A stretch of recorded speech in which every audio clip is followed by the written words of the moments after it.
پارہ نمبر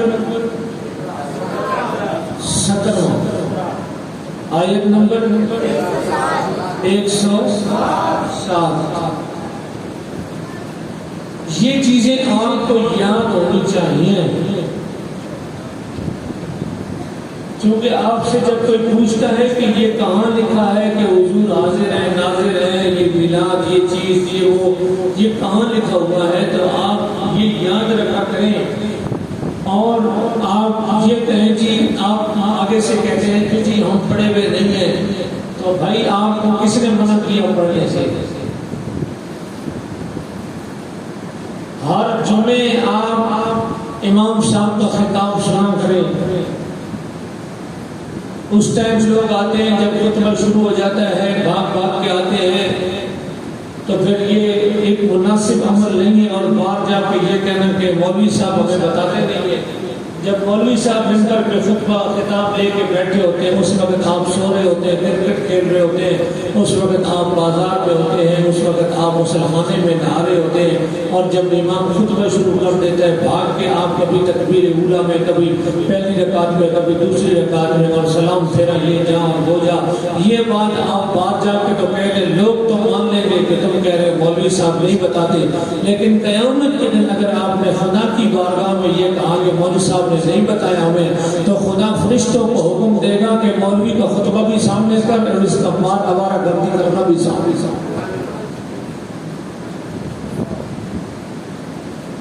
بات سمجھ رہے ہیں آپ؟ تو یہ چیزیں یاد رکھنا کی ہیں، نوٹ فرمائے۔ 107 نمبر آیت ہے، سورت کا نام کیا ہے؟ اللہ آپ کو بہت ساری برکتیں عطا فرمائے۔ اور میں اس علاقے میں نیا نہیں ہوں، میں پہلے ادھر رہ کر کے گیا ہوں، میں اس بھائی کو بھی پہچان رہا ہوں، یہ اگر پکوان والے نہیں۔ ایسے بندے ہمیں ویسے ہی یاد رہتا ہے، ان کے نام مجھے یاد نہیں ہے، لیکن مجھے اتنا یاد ہے میں اس جامع مسجد میں امامت کر کے گیا ہوں، شمع اسٹور جاوید نام ہے۔ مجھے اتنا یاد ہے کہ میرے دوست اللہ ان کے درجات بلند فرمائے حضرت علی امان اللہ صاحب جو کہ مرحوم علی مسجد میں امام تھے، میں ان کے پاس جاتا تھا، یہ مزے مزے کے کھانے ہمیں کھلاتے تھے۔ میرے کو صحیح پہچان آج بھی یہی کام ہے، اس کا مطلب یہ ہے کہ ہم ٹھیک پہنچے۔ سبحان اللہ، اللہ آپ کی مسکراہٹوں کو سلامت رکھے۔ سورہ انبیاء،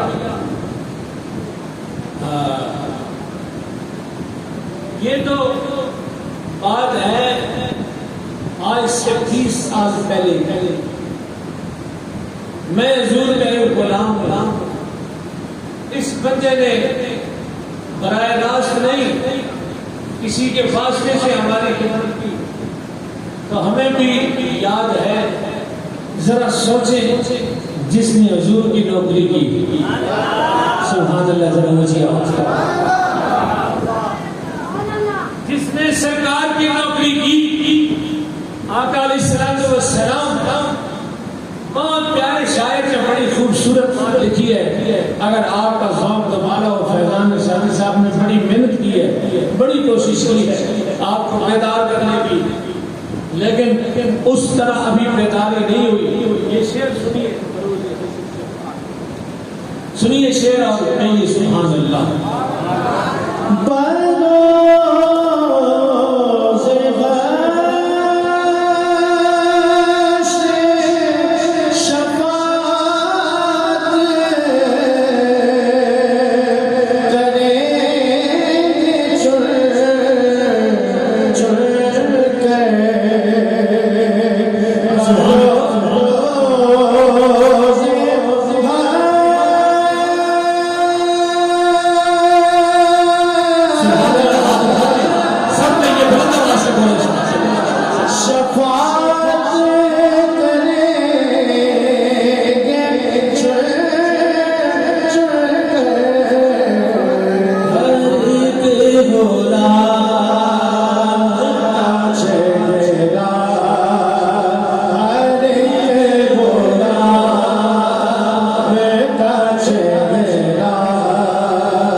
چڑھائی سے چڑھ کے آپ ادھر آ جائیں. ہم نے آپ کو سارے جہانوں کے لیے بولیے میرے ساتھ بولیے رحمت بنا کے بھیجا. کائنات عالم میں حضرت آپ کمیٹی کے کیا اس میں غرض ہے حبیب الرحمان صاحب, اللہ آپ کو برکت دے. جتنی محبت سے آپ نے محفل سجائی ہے اللہ اس کا اجر دے گا آپ کو انشاءاللہ. ہم نے آپ کو سارے جہانوں کے لیے رحمت بنا کے بھیجا. کس کے لیے؟ سارے جہانوں کے لیے رحمت بنا کے بھیجا. تھوڑا سا اور قریب ہو جائے, آپ آگے آ جائیں. جگہ خالی ہو تو اسے بھر دیں. جگہ آگے خالی ہو, بندہ گلشن سبحان سوسائٹی میں بھی پلاٹ پسند کر لیا ہوگا تو پھر یہ والا پلاٹ کیوں خالی ہے اور آگے ہو جائے. فرمایا ہم نے سارے جہانوں کے لیے رحمت بنا کے بھیجا. اس دنیا کے اندر بہت ساری ایسی رحمتیں ہیں جن کا دوسرا پہلو زحمت ہے.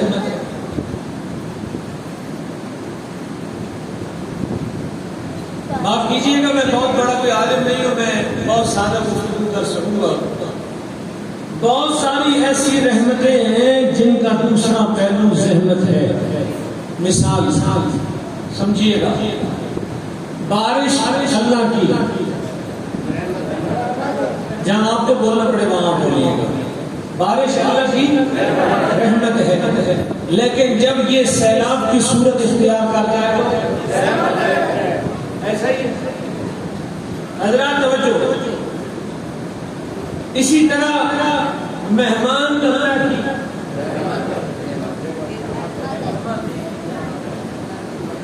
اللہ کی رحمت ہے, اور اگر 3-4 دن سے زیادہ ہو جائے تو زحمت ہے. ایک حدیث شریف بھی یہاں سماعت فرما لیجیے. حضور علیہ السلام نے فرمایا 3 دن تک مہمان نوازی ہے.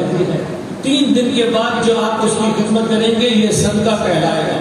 یعنی 3 دن آپ پر واجب ہے آپ اس کی مہمان نوازی کریں. 2 مثالیں ہوگی, ایک رحمت اور دوسرا زحمت. بیٹی اللہ کی رحمت ہے, عزت کا جنازہ نکال دے گا زحمت ہے. یہ بلب آپ کے اس وقت جل رہے ہیں, محفل جاری ہے, اور اگر یہ بند ہو جائے تو اس وقت یہ رحمت ہے. پنکھے ہوا دے رہے ہیں تو رحمت ہے, بند ہو جائے تو زحمت ہے. بے شمار میں تقریباً آدھے گھنٹے تک یہ مثالیں دے سکتا ہوں. آپ بات سمجھ گئے, بس آگے چلنا چاہتا ہوں. حضور کی ذات ایک ایسی, باپ پیار کرے تو رحمت لگتا ہے, ہر روز ڈانٹے تو زحمت لگتا ہے, بھلے سے باپ کیوں نہیں. لیکن حضور ایسی رحمت ہے جن کا ہر پہلو رحمت ہے.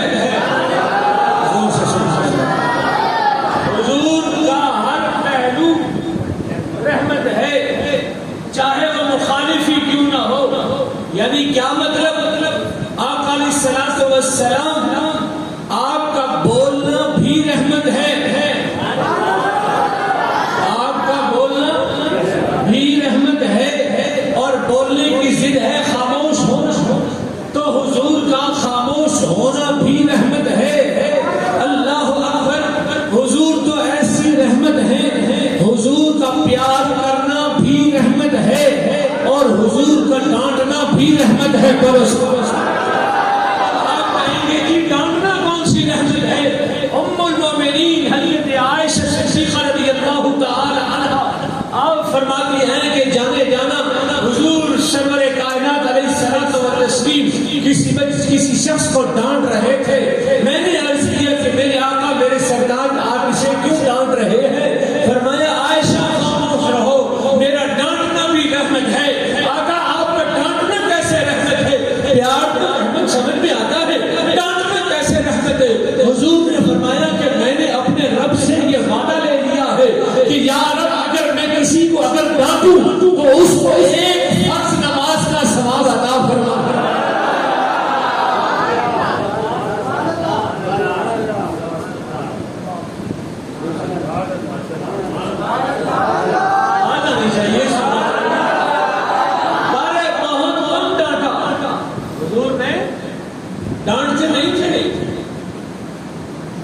حضور کبھی ڈانٹتے نہیں تھے، بہت کم.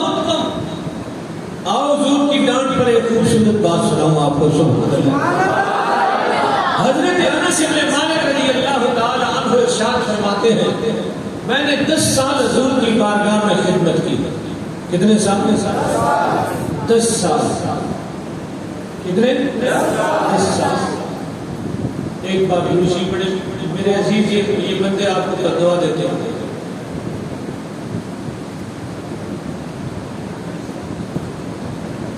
کتنے؟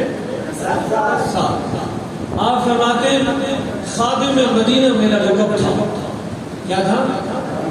خادم رسول میرا لقب تھا. مدینے میں آ کے میرا نام کوئی نہ لیتا، صرف خادم مدینہ کہہ دیتا تو لوگ میرے نام کی طرف اشارہ کرتے. مزے کی بات یہ ہے وہ فرماتے ہیں کہ میں نے 10 سال حضور کی خدمت کی، مجھے حضور نے اف تک بھی نہیں کہا.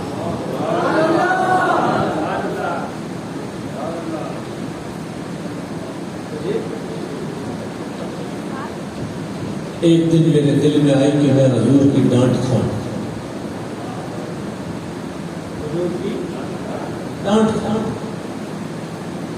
توجہ کیجیے گا، میں بڑی محبت کی باتیں آپ کی خدمت میں رکھتا ہوں. کہتے ہیں میں نے موقع تلاش کرنا شروع کر دیا کہ حضور مجھے ڈانٹے.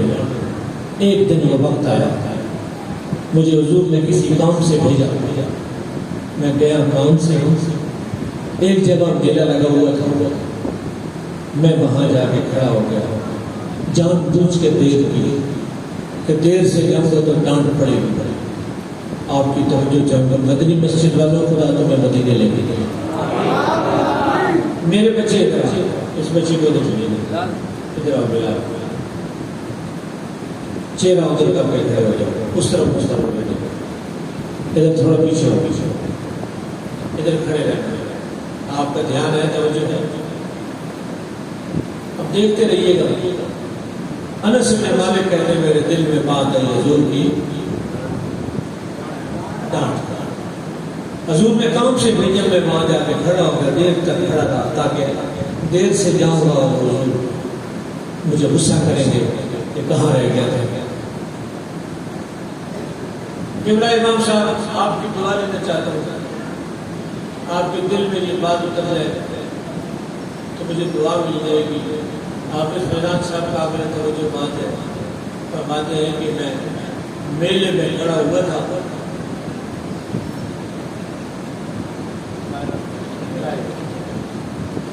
میں وہاں کھڑا تھا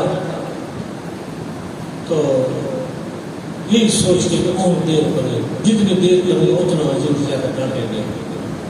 اب ادھر دیکھیے گا، کہتے ہیں اچانک میرے پیچھے کو بندہ آیا اور اس نے یوں میرے کندھے پہ ہاتھ رکھ دیا.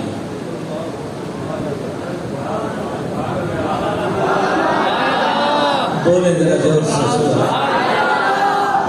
کہتے ہیں میرے کندھے پہ بڑے پیار سے آ کے اس نے ہاتھ رکھا اور دبایا، اور میں نے یوں مڑ کے دیکھا تو حضور میرے پیچھے کھڑے ہوئے.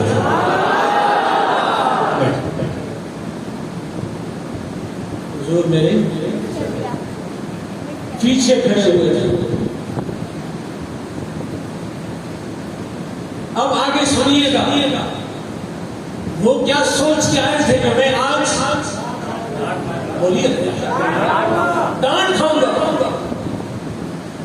یوں مڑ کے دیکھا تو حضور نے رحمت بھرے لہجے میں فرمایا کہ انس میں نے تجھے کام سے بھیجا تھا اور بہت دیر ہو گئی تھی تو میں اس لیے پیچھے آ گیا کہ کہیں تجھے کوئی پریشانی نہ آ گئی ہو، اس لیے میں تیرے